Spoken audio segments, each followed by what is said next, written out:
Hi guys! ආදරෙන් පිළිගන්නවා මගේ channel එකට. ඉතින් අද නම් ඔයා ඉස්සෙල්ලාම මගේ වීඩියෝ එකක් බලන්නේ subscribe කරලා channel එකත් එක්ක එකතු වෙන්න. ඉස්සරහට තවත් ලස්සන වීඩියෝ ගොඩාක් අරගෙන එන්න බලාපොරොත්තුෙන් ඉන්නවා. ඉතින් වැඩි කතා ඕනේ යමු වීඩියෝ එකට.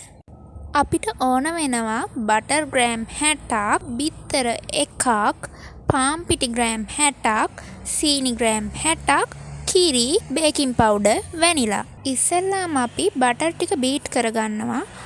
මෙතෙන්දී ඔයා කැමති නම් සීනි බටරුයි එකට දාලා එක වෙලාවම beat කරන්න පටන් ගන්නත් පුළුවන්. මං චුට්ටක් beat කරලා ඉවර වෙලා ඊට පස්සේ සීනි ටික දානවා. ඔක්කොම එකපාර දා ගන්නවා මම. ඊට පස්සේ මම මේ විදිහට beat කරගන්නවා හොඳට.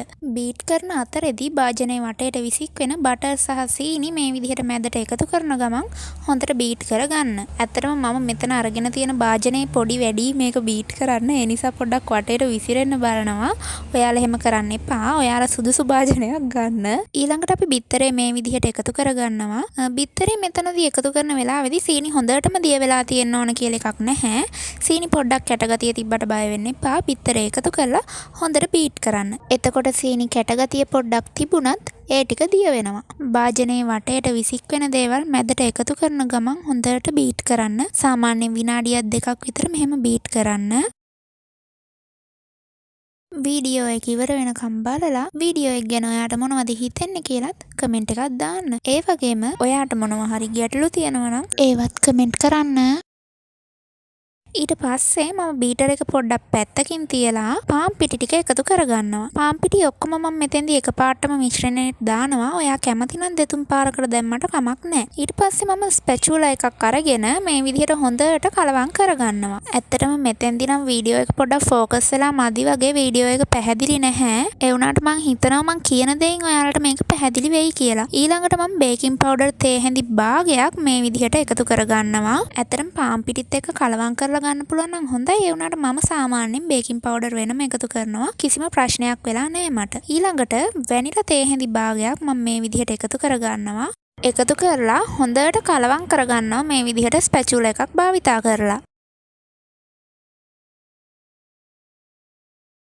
ඊළඟට කිරි තේ හැන්දක් විතර එකතු කරගන්නවා. මම මෙතන තේ හැඳි භාගේ හැන්දෙන් තමයි මේ දෙපාරක් එකතු කරගන්නේ. එතකොට තේ හැන්දක් විතර තමයි මම කිරි එකතු කරගත්තේ. ඊට පස්සේ ආයෙත් මේ විදිහට හොඳට ස්පැචුලා එකෙන් කලවම් කරනවා. මෙතෙන්දිත් පොඩ්ඩක් ફોකස් වෙලා මදි වගේ ඒක ගණන් ගන්න එපා. ඇත්තටම මම කියන එක පැහැදිලි කියලා මම හිතනවා. ඊළඟට මේ විදිහට බීටර් එක මම අරගෙන තප්පර 30ක් විතර හොඳට ආයෙ පාරක් බීට් කරගන්නවා. පිටි කැට ගතිය එහෙම තියෙනවා නම් අයින් වෙන නිසා. ඊට පස්සේ මම මේ විදිහට කප් කේක් ට්‍රේ එකක් අරගෙන කප් කේක් ලයිනර්ස් ටිකක් දාගන්නවා මේ විදිහට. ඊට පස්සේ කප් කේක් ලයිනර් එකෙන් 3න් 2ක් පිරෙන විදිහට අපි අපේ බැටර් එක මේ ලයිනර්ස් වලට දාගන්නවා. පිරෙන්නම දාන්න එපා. ඉතින් මේ බැටර් එකේ ප්‍රමාණය අපිට ප්‍රමාණවත් වෙන්නේ හරියටම කප් කේක් 6ක් සඳහා. ඒ නිසා ඔයාට පුළුවන් මේ බැටර් එක හරියටම කප් කේක් 6ට බෙදලා යන විදිහට දාගන්න. මේ ගමන් නිතරම අහන ප්‍රශ්නයකට උත්තරයක් දෙන්න හිතුවා. සමහර අය මගෙන් අහනවා කප් කේක් 50කට රෙසිපි එක දෙන්නකෝ.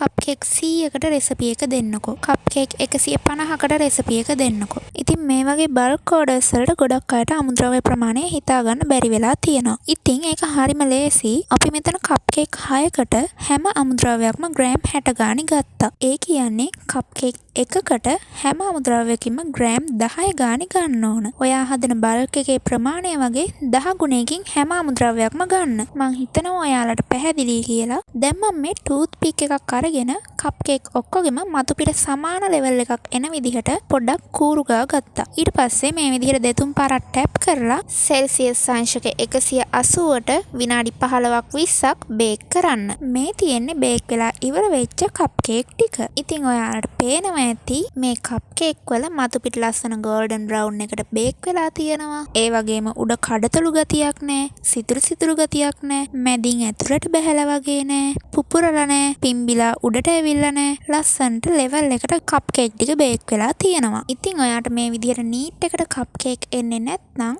මගේ බටර් කේක් වීඩියෝ එක බලන්න. ඒකේ මම මේ වර්ධින තැන් වලට හේතු විස්තරාත්මකව පැහැදිලි කරලා තියෙනවා. ඉතින් කප් කේක් ටික ලස්සනට ඩෙකරේට් කරගන්න ඕන නිසා රෝස පාටින් සහ සුදු පාටින් බටර් අයිසින් හදාගෙන මේ විදිහට ලස්සනට ඩිසයින් එකක් දාගත්තා. ඊට උඩින් මම ස්ප්‍රින්කල්ස් ටිකකුත් දාගත්තා තවත් ලස්සන කරගන්න. දැන් අලුත්ම ට්‍රෙන්ඩ් එකේ විදිහට කප් කේක් ඔක්කොම එකම පාටින් එකම ඩිසයින් එකෙන් අපි ඩෙකරේට් කරන්නේ නැහැ. සාමාන්‍යයෙන් එකිනෙකට වෙනස් පාට වලින් සහ එකිනෙකට වෙනස් ඩිසයින් වලින් මේ විදිහට තමයි දැන් කප් කේක් ඩෙකරේට් කරන්නේ.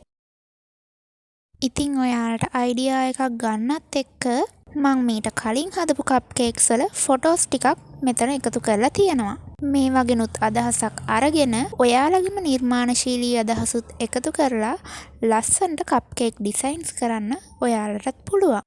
වීඩියෝ එක හොඳයි නම් ලයික් එකක් දාන්න. එහෙනම් අදට ගිහින් එන්නම්. බයි.